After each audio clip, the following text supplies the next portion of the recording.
penanganan perkara yang sedang dilakukan oleh rekan-rekan kami dari Subdit Kamnek Ditreskrim Polda Metro Jaya. Update kegiatan penyelidik yang dilakukan kemarin hari Senin tanggal 7 Juli 2025 dari 7 orang saksi yang rencana akan dilakukan klarifikasi oleh Subdit Kamnek, 6 diantaranya telah hadir memenuhi panggilan atau undangan, memenuhi undangan dari penyelidik dalam rangka klarifikasi terkait peristiwa yang dilaporkan dan yang sedang didalami. Dari ke-6 saksi yang telah diklarifikasi tersebut, rata-rata mengalami proses klarifikasi selama 1,5 jam hingga 2 jam lebih sedikit. Ya. Kemudian terhadap para saksi ini dilayangkan beberapa pertanyaan berkisar dari 34 sampai 53 pertanyaan. Saksi yang hadir kemarin yang pertama adalah Saudara HMRF. Kemudian Dr. HES. Kemudian KTR. Kemudian yang keempat Dr. RH. Yang kelima RE. Dan yang keenam adalah Saudara RSN.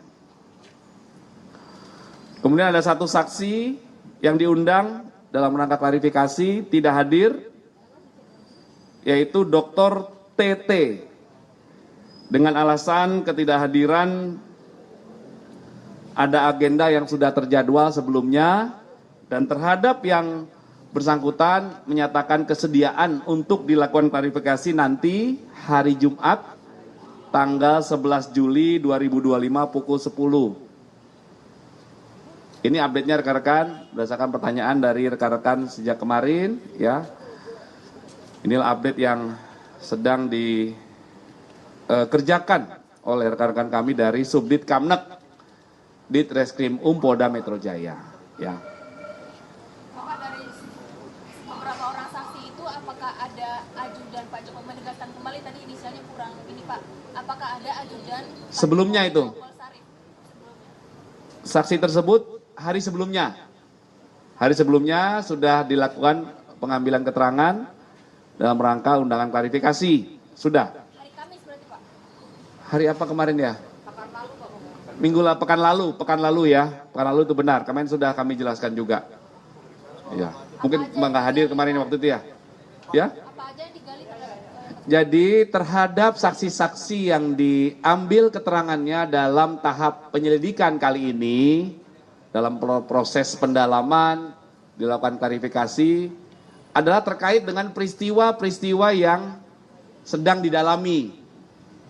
Ya, dari mulai dugaan pencemaran nama baik hingga dugaan penghasutan. Ya, sebagaimana ada beberapa dasar laporan polisi. Sekali lagi, penyelidik masih bekerja mengumpulkan fakta-fakta. Ya, proses penyelidikan ini harus hati-hati, harus cermat, faktanya satu persatu dikumpulkan dari berbagai pihak, dari berbagai saksi. Saksi adalah orang yang diduga mengetahui, melihat, mendengar, ataupun mengalami ada sebuah peristiwa. Ya, yang peristiwa itu sedang dilakukan pendalaman. Nanti apakah peristiwa ini ada dugaan tindak pidana atau tidak. Ya. RSN bilang dia dicecar 85 pertanyaan. Tadi kan disebutkan di bawah itu 53 pertanyaan maksimal. Itu gimana Pak Kabit? Apakah ada pertanyaan turunan maksudnya? 84, mohon maaf, betul. Ya, berkisar 35 sampai 84 pertanyaan. Betul. Pak, mau nanya, di dalam kasus yang dilaporkan Pak Jokowi kan penyidik kan telah menarik penyelidik ya, statusnya masih penyelidikan. Telah menarik beberapa laporan yang ada di Polres gitu ya Pak ya. Nah, dalam prosesnya yang ada di Polda ini, apakah tetap dalam proses penyelidikannya ini terpisah terpisah dalam artian kasus yang dilaporkan Pak Jokowi sendiri dengan yang laporan itu tetap sendiri, karena kan kalau yang di Polres ini kan terlapornya jelas ya Pak ya, ada contohnya RS, nah sedangkan yang Pak Jokowi ini kan belum ada terlapornya. Nah itu seperti apa Pak prosesnya? Baik ya, jadi kami pernah sampaikan di Direktorat Res Narkoba waktu itu, ya habis press release. Jadi ada dua objek perkara yang sedang didalami, ya. Yang pertama, objek perkaranya adalah dugaan tindak pidana fitnah yang diketahui dari akun media sosial dengan tuduhan pelapor, ya, pelapornya saudara Insinyur HJW, ya, dengan tuduhan pelapor memiliki ijazah S1 palsu, skripsi palsu, berikut lembar pengesahannya. Ini objek perkara peristiwa pertama yang didalami, yang ada pelapornya, namun terlapornya masih dalam penyelidikan. Kemudian ada objek perkara pidana kedua, ya, dugaan tindak pidana penghasutan itu. Ada beberapa LP yang ditarik, itu yang pernah kami sampaikan. Jadi dua objek perkara inilah yang dikumpulkan fakta-faktanya dalam tahap penyelidikan.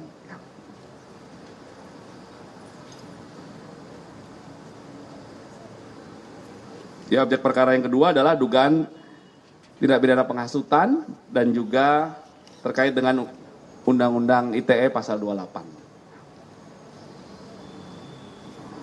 Jadi ada dua peristiwa besar yang didalami. Itu ya, jadi rekan-rekan harus juga memahami ada dua peristiwa itu.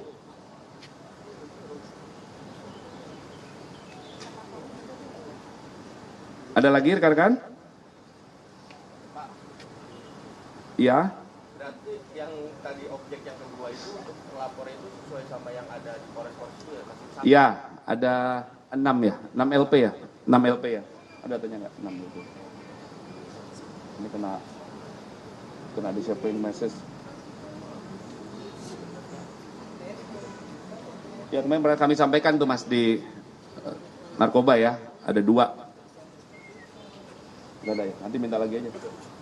Kehapus ini. Oke. Pak Kabit, Pak, izin Pak, ini mungkin kasus baru Pak, kan beberapa hari lalu itu ada bocah umur 5 tahun tewas karena tersengat listrik Pak di Taman Yoda. Itu jadi ada bocah, Maaf Mbak, gimana? Bocah 5 tahun tewas tersengat listrik di Taman Yoda hari Jumat lalu.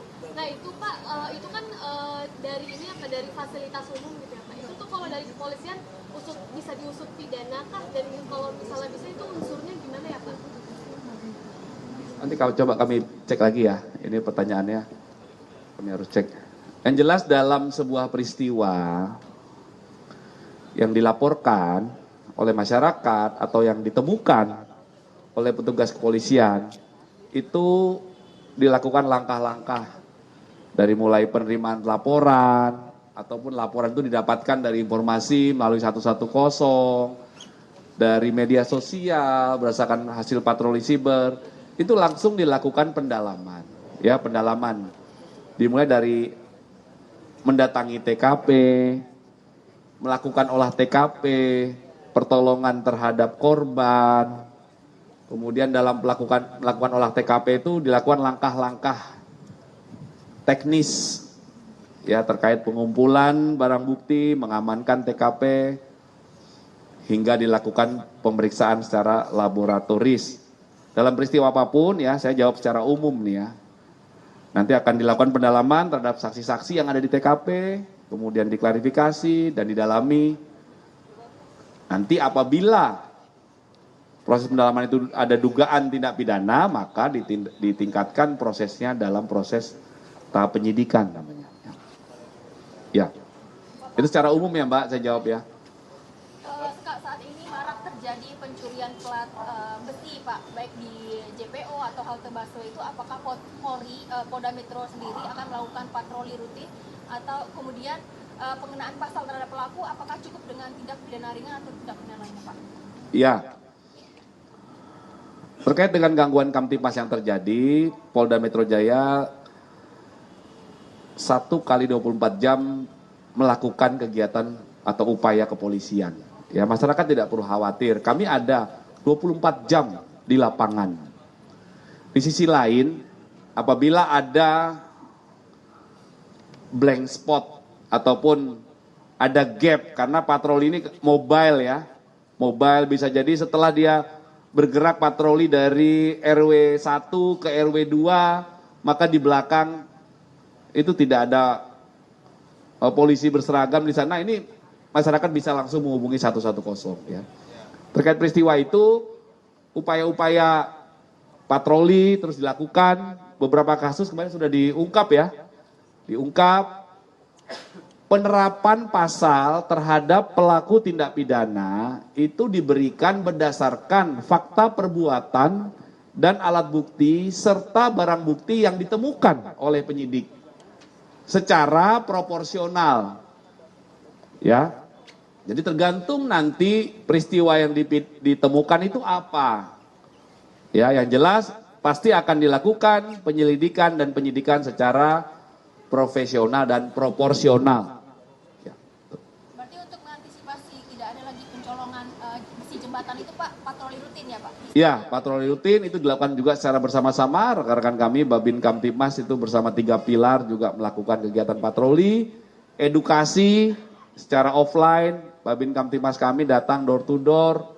Kemudian secara online kami juga melakukan imbauan-imbauan di akun-akun official di medsos kami juga dalam rangka menciptakan situasi Kamtipmas yang kondusif ya. Pak Habib, Ya. ini kan berarti masih sekali lagi soal ijazah kan masih ada 2 objek perkara ya. Itu dua-duanya masih jalan Pak Habib. Tahap penyelidikan, proses pendalaman ya. Yang laporan yang HJW itu udah berapa saksi, untuk yang laporan dari Polres itu udah ada berapa saksi ya? Iya, nanti kami update lagi detailnya ya. Oke, ya tadi secara umum dulu. Pak sama ini Pak, untuk besok ke perkara khusus di Mabes, Polda dilibatin nggak Pak? Nanti kami komunikasikan ke penyelidik ya. Oke. Cukup rekan-rekan? Terima kasih.